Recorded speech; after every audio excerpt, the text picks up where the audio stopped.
Bona vesprada, benvingudes a Sueca Televisió. Avui divendres 27 de novembre encetem aquest espai informatiu amb les declaracions realitzades pel grup municipal Compromís per Sueca respecte de la nova remodelació del govern i la incorporació de les dues noves regidores de grups de l'oposició per a treballar en diferents àrees de l'Ajuntament.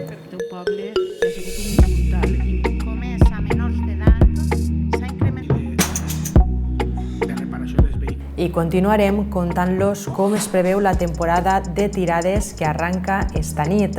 Hem parlat amb el regidor d'Agricultura i del Consell Agrari, José Luis Rivera, qui ens ha contat les mesures sanitàries previstes enguany. I els avançarem també imatges de l'espectacle de teatre que tindrà lloc demà dissabte al Teatre Municipal Bernat i Baldoví per concloure els actes del 25N.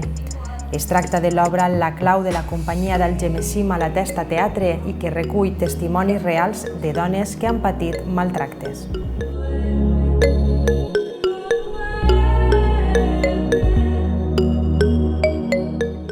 I com cada divendres farem un repàs a l'agenda del cap de setmana a Sueca i parlarem també de l'oratge, ja que la major quantitat d'aigua s'espera entre avui i demà. Comencem. La portaveu de Compromís per Sueca, Pilar Moncho, ha volgut explicar públicament l'opinió de Compromís respecte de la nova remodelació del govern municipal a partir de la jubilació d'un regidor del PSPB-PSOE. Moncho ha explicat també que a Compromís no se li ha oferit cap àrea de govern. Nosaltres volem fer una comparació. Algú pot pensar que Pedro Sánchez li oferirà a Pablo Casado el Ministeri d'Agricultura? No, veritat, perquè és el govern i Pablo Casado està en l'oposició. Una cosa així ha passat en Sueca. Nosaltres el dia 8 de juliol del 2019, en el que se configura l'Ajuntament, sabent que el PP havia votat per a que el senyor Dimas fos alcalde de Sueca, sabíem que això duria una contraprestació, això tenia un preu. I aquest preu era donar-los les delegacions al senyor Rivera i al senyor Franco, a una la d'Agricultura i a l'altra d'Urbanisme. I quedava el tema de la senyora Requeni, que en la situació que estava igual n'hi havia que esperar un poquet a que les coses se regularitzaren. I este és el moment en el que nosaltres ja vam dir que la senyora Requeni tindria una delegació i ha arribat ara, i li han donat promoció lingüística, sanitat i prevenció comunitària. Donar-li promoció lingüística a una persona que en un plenari diu vaig a parlar en castellà perquè arriba més gent, a nosaltres ens sembla un poc estrany, però ells sabran per què li han donat aquesta delegació. I a la senyora Benedito també li han donat la delegació d'Hisenda, que ja la duia en la legislatura passada quan governava en companyia de nosaltres. Bé, a aquestes dues persones diuen que també s'ha incorporat el senyor Micó perquè sabem que va dimitir un regidor del PSOE. A aquestes dues persones, a la senyora Requeni i a la senyora Benedito, no es van a donar sou, diuen que elles van a treballar per Sueca a canvi de res, mentre que al senyor Micó sí que li fiquen un sou. No ho entenem. No entenem per què, perquè elles són de segona, perquè són més voluntarioses, no. El tema està en que no n'hi ha prou diners per a tot. El senyor Micó considera que s'arreplega el sou del regidor que se n'ha anat, mentre que per a la senyora Requeni i la senyora Benedito no existeix consignació pressupostària i ara no se pot ampliar la bolsa de càrrecs electes. Això ja se veurà quan se faci el nou pressupost, si el fan, si aquesta bolsa s'amplia per a que aquestes dues persones puguen cobrar. Si això passa, seran 13 els regidors que cobren de l'Ajuntament de Sueca, que tenen delegació i que se dediquen a treballar per Sueca. I es diuen que nosaltres, que Compromís, no volem treballar per Sueca, que ens ho han oferit. En primer lloc, dir que a nosaltres no ens han oferit res, ni ens han cridat per assentar-nos en aquesta suposada nova reorganització, que no és nova, vull dir, aquesta estratègia ve dibuixada des del moment en què li voten per a que el senyor Dimas siga alcalde i, vull dir, res nou, nosaltres ja ho sabíem que anava a passar.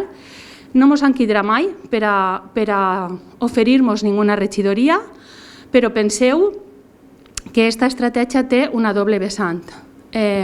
Una, eliminar a l'oposició, vull dir, nosaltres ens hem quedat com l'únic partit d'esquerres de l'oposició, vull dir, a l'altra part està el PSOE, el PP, Ciudadanos i GIS-PM.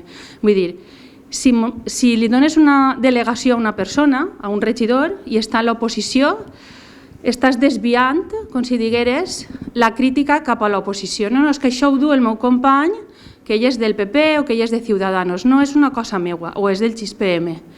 Vull dir, està fent aquesta doble faena, no? Llavors, nosaltres no sols som oposició del govern, sinó que som oposició de l'oposició, entre cometes, perquè, clar, si el PP i GIS-PM és oposició i duen àrees de govern, quan tu fiscalitzes, estàs fiscalitzant el govern i a l'oposició, en teoria, no?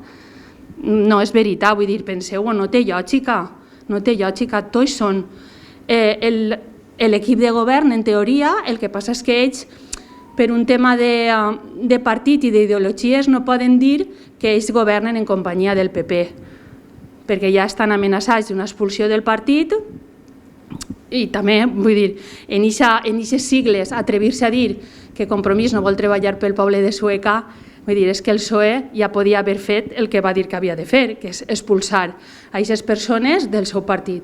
Que això no vol dir que deixen de ser ni alcaldes ni regidors de Sueca, sinó que no poden lluir aquestes sigles en les que van pactar en contra del criteri del seu partit i contra el criteri de l'espírit del Botànic, en què les forces del PSOE s'havien d'aliar en Compromís. Però ara penseu un poquet. Penseu que jo, si públicament li dic senyor Vázquez, així estic jo, i jo diria serveis socials a canvi de res. I ho dic de veritat.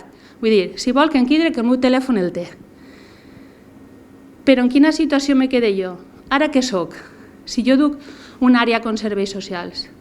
Soc govern? Soc oposició? Jo tinc que rendir comptes a l'alcalde. L'alcalde me té que permetre certes coses com a màxima autoritat. Vull dir, no pots ser dues coses alhora. O eres govern o eres oposició. I el que busca és això, eliminar aquesta oposició, eliminar vots en contra, eliminar crítiques i reduir-les al màxim. Doncs nosaltres seguirem treballant per Sueca. Els nostres telèfons es té. Pot cridar-nos a l'hora que vulgui per oferir-nos les carteres que ell considera que nosaltres podríem dur.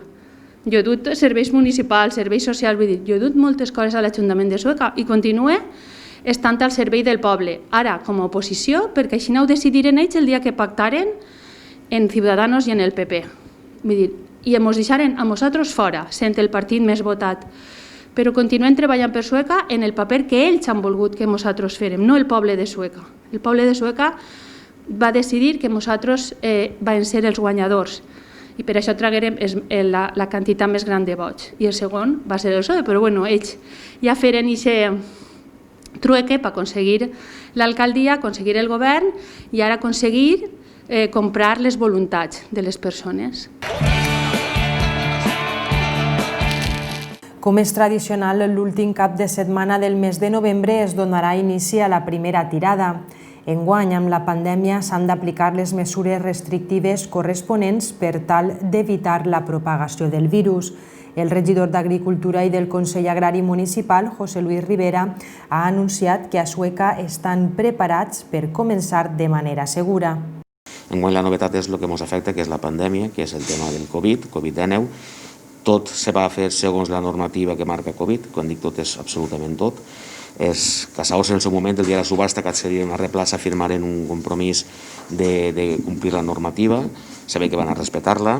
La veritat és que la campanya de moment es presenta, a fetges d'avui es presenta bé, n'hi ha prou querència de cacera dins l'obedat, no hem tingut incidències importants dins de la normalitat absoluta i esperem que els caçadors puguen disfrutar d'una temporada que al fi i al cap el vedat, a part que per ells disfruten, també té un fi social que sempre hem reclamat, és l'aportació de contrats, subvencions a entitats i també per al Consell Agrari uns diners per reparar infraestructures.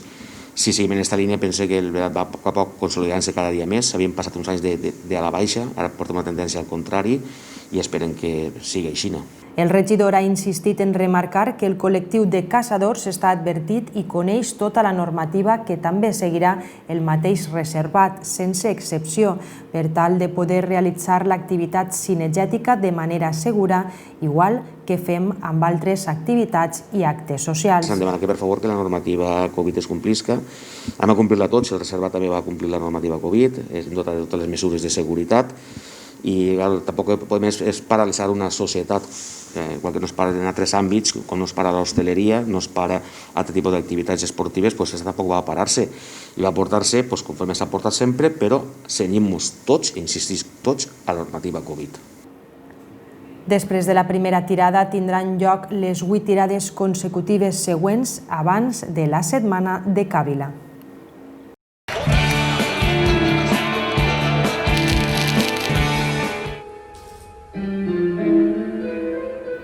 Demà dissabte 28 de novembre a les 7:30 de la vesprada el Centre Municipal Bernat i Baldoví acollirà la representació teatral de l'obra La Clau, a càrrec de la companyia algemessinenca Malatesta Teatre. Amb aquesta obra conclouran els actes previstos per la Regidoria d'Igualtat de l'Ajuntament de Sueca per commemorar el 25N, Dia Internacional per l'Eliminació de la Violència contra la Dona. L'entrada és amb invitació que es podrà recollir una hora abans de la funció en la taquilla del teatre. L'obra, escrita i dirigida per Paula Úbeda, compta amb la participació de les intèrprets Rocío Chico i Teresa Llàcer, que posen en escena a Carme i la seva consciència per contar-nos la seva vida al costat del seu maltractador i les conseqüències de no haver demanat ajuda a temps. I és que Carmen és una víctima de maltractaments per part del seu marit i se sent privada de llibertat. Tem per la seva vida i la del seu fill i està disposada a fer alguna cosa que pesarà sobre la seva consciència per sempre. Els testimonis que es recullen a l'espectacle provenen de declaracions reals recollides d'un col·lectiu de dones víctimes de la violència masclista i amb les quals la companyia Malatesta Teatre ha impartit el taller Maestras del Arte, Maestras de la Vida.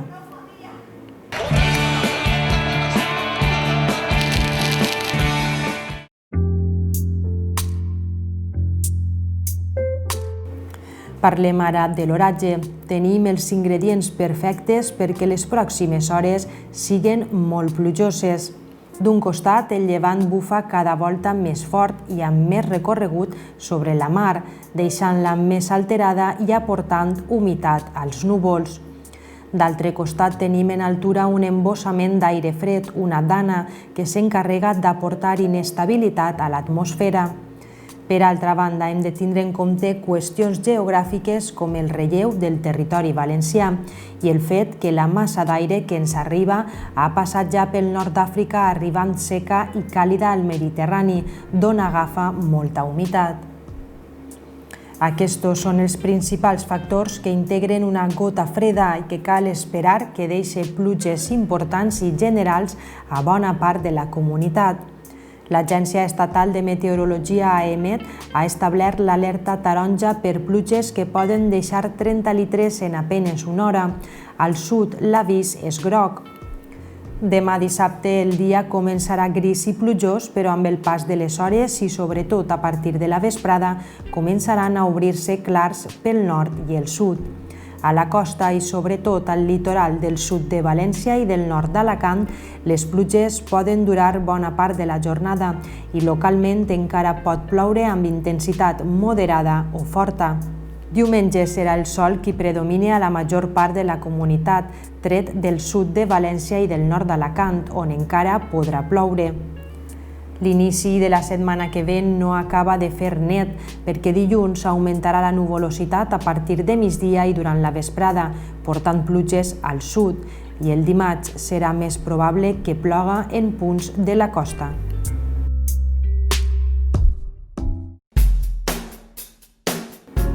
Fem ara un repàs a l'agenda dels actes previstos el cap de setmana. Avui divendres a les 7 de la vesprada tindrà lloc la conversa de l'escriptor Josep Franco amb l'editor Josep Gregori. Serà a l'espai Joan Fuster.